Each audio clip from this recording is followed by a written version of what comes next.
राम जी की कृपा से ही मिलता है।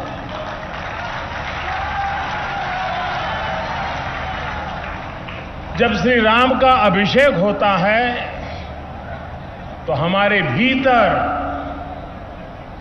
भगवान राम के आदर्श और मूल्य और दृढ़ हो जाते हैं। राम के अभिषेक के साथ ही उनका दिखाया पथ और प्रदीप्त हो उठता है। अयोध्या की तो रज रज में, कण कण में उनका दर्शन समाहित है। आज अयोध्या की रामलीलाओं के माध्यम से, सरयू आरती के माध्यम से,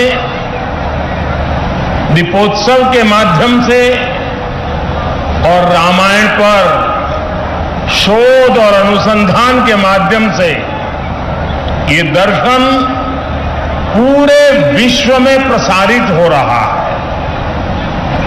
मुझे खुशी है कि अयोध्या के लोग, पूरे उत्तर प्रदेश और देश के लोग इस प्रवाह का हिस्सा बन रहे हैं। देश में जन कल्याण की धारा को गति दे रहे हैं। मैं इस अवसर पर आपको, देशवासियों को और विश्व भर में फैले हुए राम भक्तों को भी हार्दिक बधाई देता हूं। मैं प्रभु श्री राम की पावन जन्मभूमि से सभी देशवासियों को आज छोटी दीपावली के पर्व पर कल के दीपावली की भी हार्दिक शुभकामनाएं देता हूं। साथियों, इस बार दीपावली एक ऐसे समय में आई है जब हमने कुछ समय पहले ही आजादी के 75 वर्ष पूरे किए हैं। हम आजादी का अमृत महोत्सव मना रहे हैं। आजादी के इस अमृत काल में भगवान राम जैसी संकल्प शक्ति देश को नई ऊंचाई पर ले। भगवान राम ने अपने वचन में, अपने विचारों में, अपने शासन में, अपने प्रशासन में जिन मूल्यों को घड़ा, वो सबका साथ, सबका विकास की प्रेरणा है और सबका विश्वास, सबका प्रयास का आधार भी है। अगले 25 वर्षों में विकसित भारत की आकांक्षा लिए आगे बढ़ रहे हम हिंदुस्तानियों के लिए श्री राम के आदर्श उस प्रकाश स्तंभ की तरह हैं जो हमें कठिन से कठिन लक्ष्यों को हासिल करने का हौसला देंगे। साथियों, इस बार लाल किले से मैंने सभी देशवासियों से पंच प्राणों को आत्मसात करने का आह्वान किया है। इन पंच प्राणों की ऊर्जा जिस एक तत्व से जुड़ी हुई है वो है भारत के नागरिकों का कर्तव्य। आज अयोध्या नगरी में दीपोत्सव के इस पावन अवसर पर हमें अपने इस संकल्प को दोहराना है। श्री राम से जितना सीख सके सीखना है। भगवान राम मर्यादा पुरुषोत्तम कहे जाते हैं। मर्यादा मान रखना भी सिखाती है और मान देना भी सिखाती है। और मर्यादा जिस बोध की आग्रही होती है वो बोध कर्तव्य ही है। हमारे धर्म ग्रंथों में कहा गया है, रामो विग्रहवान धर्म, अर्थात राम साक्षात धर्म के यानी कर्तव्य के सजीव स्वरूप है।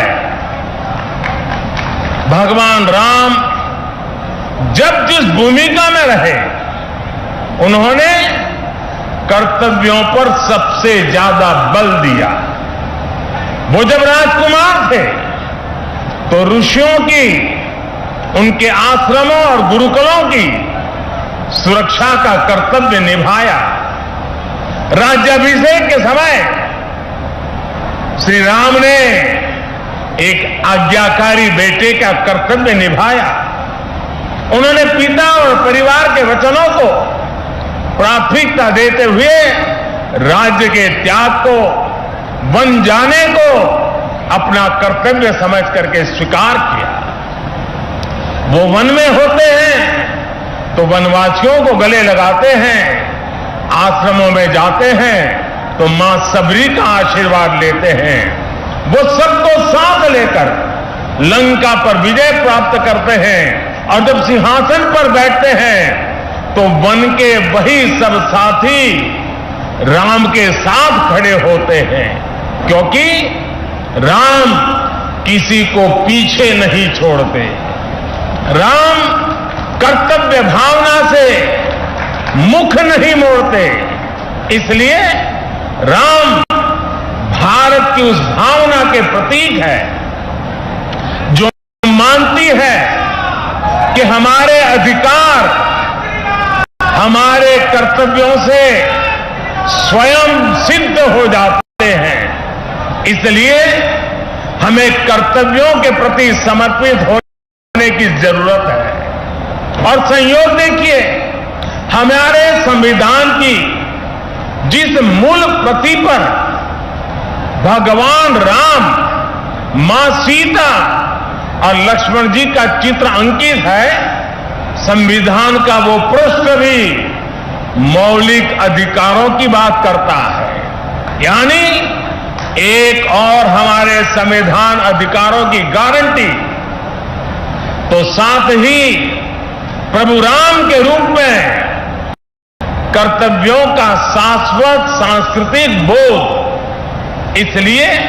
हम जितना कर्तव्यों के संकल्प को मजबूत करेंगे, राम जैसे राज्य की संकल्पना उतनी ही साकार होती जाएगी। साथियों, आजादी के अमृत काल में देश ने अपनी विरासत पर गर्व और गुलामी की मानसिकता से मुक्ति का आवाहन किया है।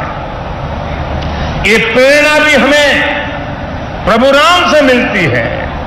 उन्होंने कहा था, जननी जन्मभूमिश्च स्वर्गादपि गरीयसी, यानी वो स्वर्णमयी लंका के सामने भी हीन भावना में नहीं आए, बल्कि उन्होंने कहा कि मां और मातृभूमि स्वर्ग से भी बढ़कर के है। इसी आत्मविश्वास के साथ जब वो अयोध्या में लौट कर आते हैं, तब अयोध्या के बारे में कहा जाता है, नवग्रह निखर अनिक बनाई, जनु धे अमरावती आई। यानी अयोध्या की तुलना स्वर्ग से की गई है। इसलिए भाई और बहनों, जब राष्ट्र निर्माण का संकल्प होता है, नागरिकों में देश के लिए सेवा भाव होता है, तो भी और तभी राष्ट्र विकास की असीम ऊंचाइयों को छूता है। एक समय था जब राम के बारे में, हमारी संस्कृति और सभ्यता के बारे में बात करने तक से बचा जाता था। इसी देश में राम के अस्तित्व पर प्रश्न चिन्ह लगाए जाते थे।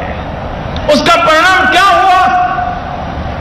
हमारे धार्मिक सांस्कृतिक स्थान और नगर पीछे छूटते चले गए।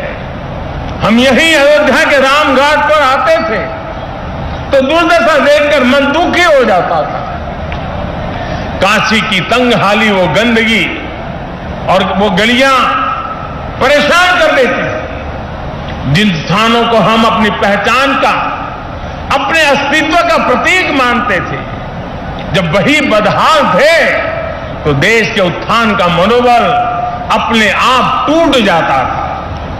साथियों, बीते 8 वर्षों में देश ने हीन भावना की इन बेड़ियों को तोड़ा है।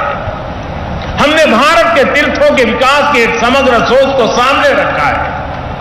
हमने राम मंदिर और काशी विश्वनाथ धाम से लेकर केदारनाथ और महाकाल महालोक तक घनघोर उपेक्षा के शिकार हमारी आस्था के स्थानों के गौरव को पुनर्जीवित किया है।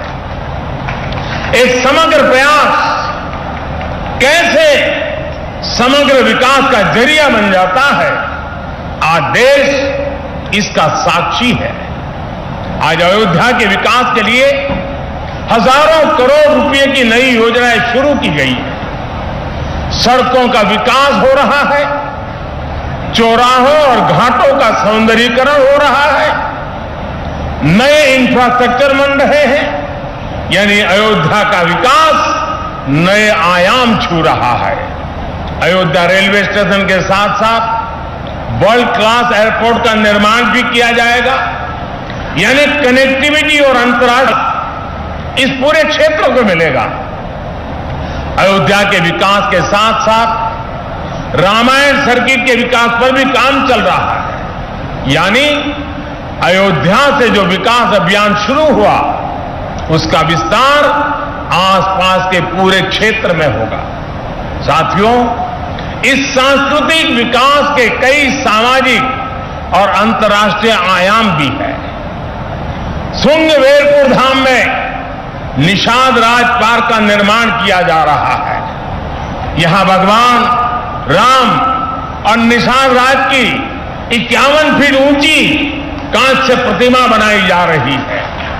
ये प्रतिमा रामायण के उस सर्व समावेशी संदेश को भी जन जन तक पहुंचाएगी जो हमें समानता और समरसता के लिए संकल्पबद्ध करता है। इसी तरह अयोध्या में ट्विन होम मेमोरियल पार्क का निर्माण किया गया है। ये पार्क भारत और दक्षिण अंतर्राष्ट्रीय संबंधों को प्रगाढ़ बनाने के लिए दोनों देशों के सांस्कृतिक रिश्तों को मजबूत करने का एक माध्यम बनेगा।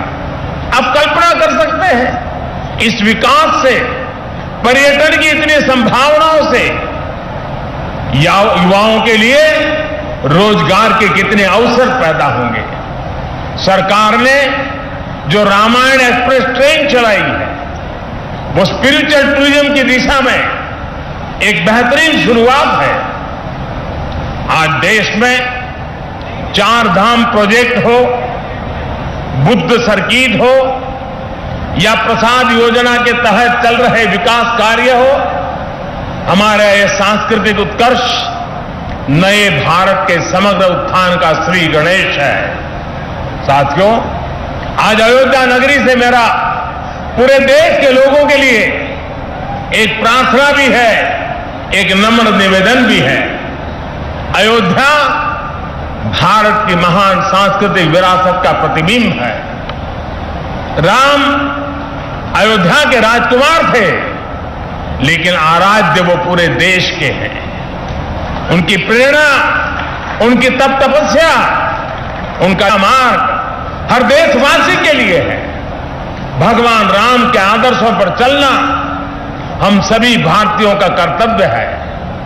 उनके आदर्शों को हमें निरंतर जीना है, जीवन में उतारना है और इस आदर्श पथ पर चलते हुए अयोध्या वासियों पर दोहरा दायित्व है। आपकी डबल रिस्पॉन्सिबिलिटी है मेरे अयोध्या के भाइयों बहनों। वो दिन दूर नहीं जब विश्व भर से यहां आने वालों की संख्या अनेक गुना बढ़ जाएगी। जहां कण कण में राम व्याप्त हो, वहां का जन जन कैसा हो, वहां के लोगों का मन कैसा हो, ये भी उतना ही अहम है। जैसे राम जी ने सबको अपनापन दिया, वैसे ही अयोध्या वासियों को यहां आने वाले प्रत्येक व्यक्ति का स्वागत अपनत्व से करना है। अयोध्या की पहचान कर्तव्य नगरी के तौर पर भी बननी चाहिए।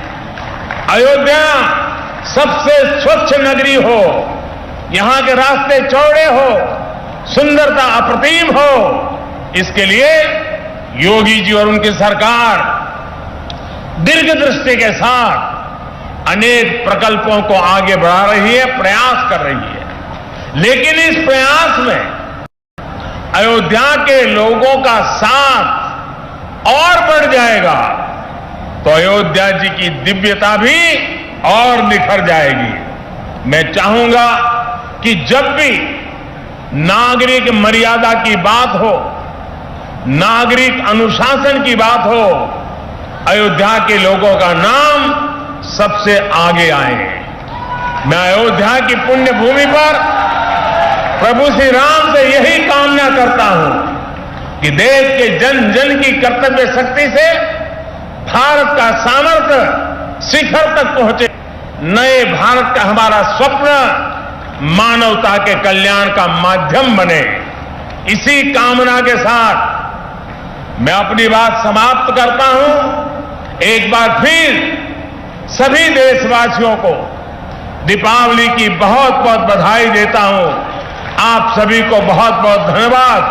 बोलो सियावर रामचंद्र की, सियावर रामचंद्र की, सियावर रामचंद्र की।